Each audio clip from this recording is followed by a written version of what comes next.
This video is for a hip flexor stretch and a little bit of strengthening.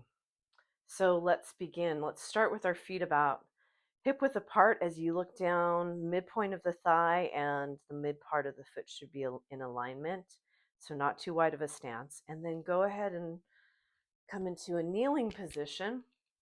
The front leg will be a little bit further out than the 90 degrees, and we're going to drop on down to the floor. Hands dropping to the floor, back knee moves further back only as far as it feels like a sort of decent, comfortable stance here, relatively comfortable.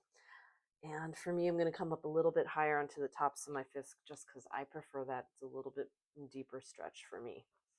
All right, so I'm adjusting my knee so it feels good and fairly comfortable. I started the timer. First part of the stretch is drawing that left knee forward. The right foot is stabilizing the pose. Make sure the shoulders are dropping away from the ears. And let's take a breath in here.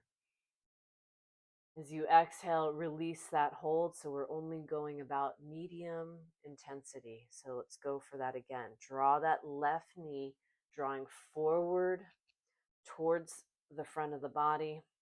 And you're going to feel some sensation if you're near the right place in that inner left groin area. Holding, take one more breath in, drawing that left knee forward, and now slowly release. Second part of the pose is we're holding it here, tailbone tucks. You're going to have either the hands on the leg or even the chair, and you're going to feel your hips move forward on the horizon line. Right knee bends deeper, and then pause. Don't go too far, maybe 75% of your range of motion. We're breathing in here. You're going to feel sensation in that inner left thigh. If you can, draw that that knee a little bit forward in a maybe gentle way because it's pretty strong, and then move back. Whew, that's strong. Okay, hips moving forward on the horizon line. Pause here. Take a breath in. As your hips are heavy, I'm feeling a stretch. I like to hold a chair. I'm going to even add the arm, and that increases it. If adding the one arm straight is too much, just drop it back down. Whew, and come back. All right, last about 15 seconds here.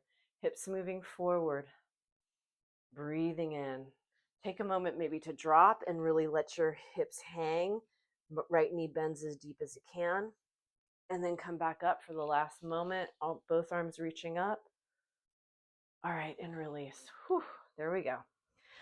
Bring your feet together into a standing, about hip width apart, and just take a moment to straighten the legs and then release and just stand. See if you feel any difference between the left and the right leg.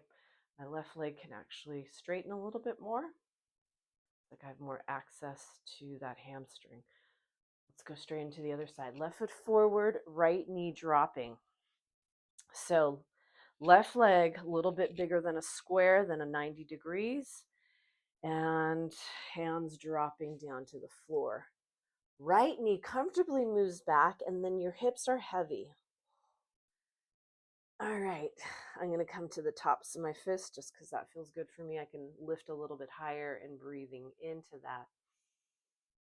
So as we stay here, right knee is going to draw forward. You're going to look for sensation that, or feel, if you can sense and feel that inner right groin area as you draw that right knee forward, keeping the chest lifted, and then softening and release.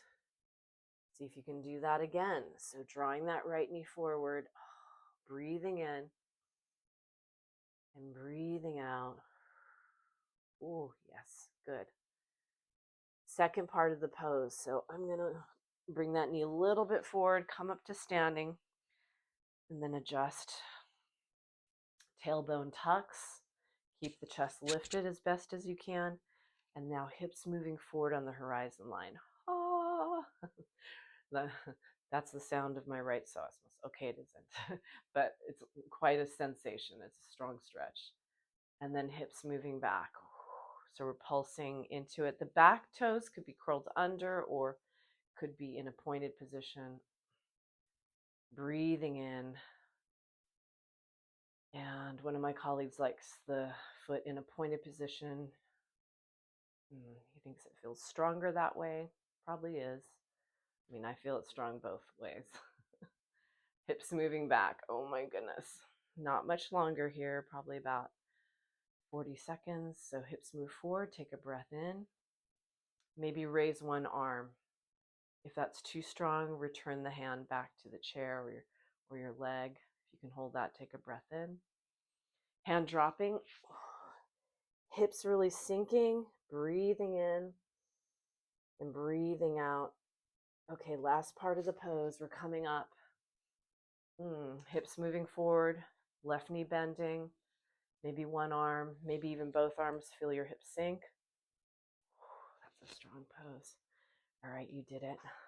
Come back to standing and see if you can just take a moment to straighten the legs. Oh yeah, there we go. They feel like a little bit more even, but it's great. That contraction of the psoas muscle and the opening of that psoas muscle. I have more access to the hamstrings. All right, good job.